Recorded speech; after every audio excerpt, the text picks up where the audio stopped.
5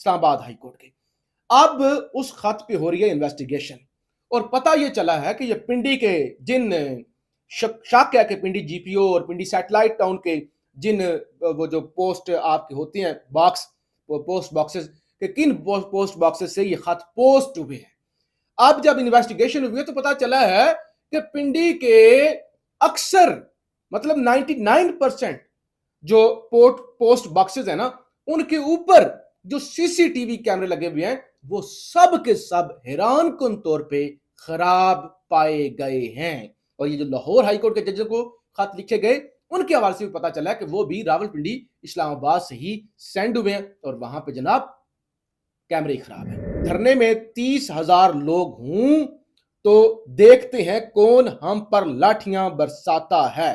شیر افضل مروت نے یہ اعلان کیا جی کہ اسلام آباد دھرنے کے لیے جا رہے ہیں, ہمیں 30,000 تگڑے نوجوان درکار ہیں, دھرنے میں 30,000 لوگ ہوں گے تو دیکھتے ہیں کون ہم پر لاٹھیاں برساتا ہے. ان کا کہنا تھا ہم مخصوص نشستوں پر حلف نہ لینے کے لیے علی امین گنڈا پور کے بیانیے کی تائید کرتے ہیں. تو لہٰذا عمران خان نے بھی آج اڈیالہ جیل سے منظوری دے دی. ایک تو خانے کا یہ جو 5-6 ججز کے خط والا معاملہ ہے نا اس کو ہائی لائٹ کریں, پوری دنیا کے اندر اس کو اٹھائیں. دوسرے نمبر پہ جو ہے وہ فوری طور پہ عید کے بعد لانگ مارچ کی تیاری کریں, اسلام آباد کو جو ہے وہ بند کرنے کی طرف معاملات لے کے جائیں تاکہ اس امپورٹڈ بدماشیاں یہ جو مینڈیٹ چور ہیں ان کا صفایا کیا جا سکے, ان کو گھر بھیجا جا سکے. اچھا پھر اسلام آباد ہائی کورٹ نے 22 مقدمات میں 21 روز کے لیے فواد چودھری کی راہداری ضمانت منظور کر کے پولیس کو گرفتاری سے روک دیا. وہ جو میں نے کہا تھا نا کہ چوڑی کس دیا ججوں نے اب کام کرنا شروع کر دیا. محسن اختر کیانی کے ریمارکس میں نے آپ کے سامنے رکھے, جیسے سمن کا میں نے ذکر کیا. اب فواد چودھری کے 22 مقدمات میں 21 روز کے لیے انہوں نے کہا کہ ضمانت ان کی ہم منظور کر رہے ہیں اور کوئی خبردار انہیں گرفتار مت کرے. اچھا, اور یہ جو میں نے آپ کو بتایا نا کہ یہ جو خان کی سیاسی ٹیم کی واپسی ہوئی ہے, شبلی فراز ہو گئے, یہ اسد کیسر اور یہ ساری ٹیم جو آج جو ایکٹیو ہو رہے ہیں, حماد اظہر سامنے آ گئے ہیں, تو یہ کوئی چھوٹی چیز نہیں ہے. 9 مئی کے واقعات کے بعد پہلی دفعہ ایسا ہو رہا ہے کہ ساری قیادت اب سامنے آنا شروع ہوئی ہے. اچھا, ایک اور خوشخبری آپ کے سامنے رکھ دوں.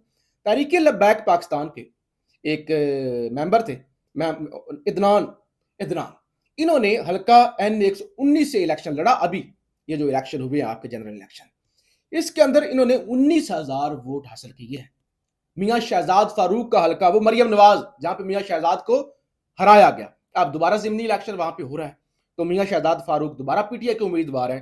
تو یہ جو عدنان صاحب ہے نا, انہوں نے پی ٹی آئی کے اندر شمولیت اختیار کر لیا ہے اور انہوں نے میاں شہزاد فاروق کی مکمل حمایت کا اعلان بھی کیا ہے. تو 19,000 ووٹ ان کو پہلے ملے تھے, پی ٹی آئی کا پہلے بھی بہت زیادہ ووٹ. تو اب میاں شہزاد فاروق ظاہر ہے جو پہلے انہوں نے غلطیاں کی ہوں گی اس سے بھی سیکھا ہے, اور دوسرے نمبر پہ اتنی بڑی سپورٹ بھی ان کے حق میں آ گئی, تو یہ ایک بڑی پیش رفت ہے. دیکھیے ہوائیں کس طرح سے رخ بدلتی ہیں. عمران خان کل بھی میرے لیڈر تھے, آج بھی میرے لیڈر ہیں. سابق وزیر اعلیٰ خیبر پختونخوا محمود خان جو ہے وہ اب کوشش کر رہے ہیں کہ ان کی پی ٹی آئی کے اندر واپسی ہو جائے, ان کو ایکسیپٹ کر لیا جائے, لیکن مجھے نہیں لگتا کہ محمود خان کو کسی بھی طرح سے پی ٹی آئی میں ایکسیپٹ کیا جائے گا, کیونکہ ایک عام سا ورکر, ایک عام سا انسان کروڑ پتی بن گیا, نامور ہو گیا, وزیر اعلیٰ 5 سال کے لیے لگا دیا, لیکن وہ اتنا آسان فراموش نکلا کہ عمران خان کو مشکل وقت میں چھوڑ کے نکل گیا. اچھا, اس کے علاوہ انسداد دہشت گردی عدالت لاہور جناح ہاؤس جلاؤ گھیراؤ مقدمے میں گرفتار 20 ملزمان کی ضمانتیں منظور ہو گئی ہیں. تو یہ بھی ایک بڑی خوشخبری ہے عید سے پہلے. اچھا, پھر پرویز الہی کی 3 پسلیاں فریکچر, سانس لینے میں دشواری اور پسلیوں میں درد کی شکایت, پیمز ہسپتال میں زیر علاج, 5 رکنی میڈیکل بورڈ تشکیل دے دیا گیا ہے. اور پرویز الہی کا جو ہے وہ معاملات سیریس ہیں, خبریں چلی تھی کہ شاید وہ واش روم سے نہیں گرے, ان پر تشدد ہوا ہے, لیکن جو بھی ہوا ہے ان کی حالت ٹھیک نہیں ہے, ان کے لیے معاملات ٹھیک نہیں ہے. پھر آج بشرا بی بی کے ذاتی معالج کی بھی ملاقات ہوئی اڈیالہ جیل کے اندر جو بشرا بی بی سے, اور انہوں نے چیک اپ وغیرہ کیا.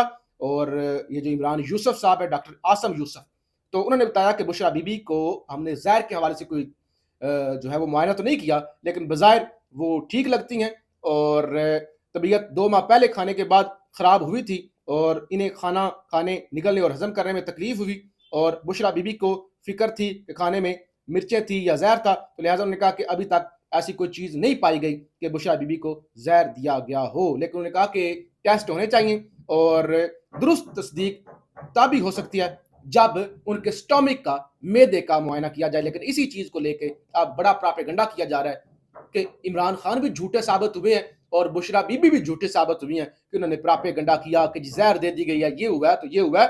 تو بہرحال مختصر یہ کہ P T I full form کے اندر واپس آ رہی ہے۔ اس سے پہلے آج ایک اور بھی خوشخبری آئی تھی نا، وہ گجرانوالہ NA 81 سے، کہ پی ٹی آئی کو وہ سیٹ بھی واپس ملی۔ تو P T I full form میں واپس آ رہی ہے، سینئر قیادت واپس آ رہی ہے، اور اس کے ساتھ ساتھ پھر جناب اب دھرنا، لانگ مارچ، اسلام آباد کو بند کرنا، اس طرف بھی معاملات جا رہے ہیں۔ تو شہباز شریف کے لیے اب چلنا مشکل ہو جائے گا۔ پاکستان زندہ باد۔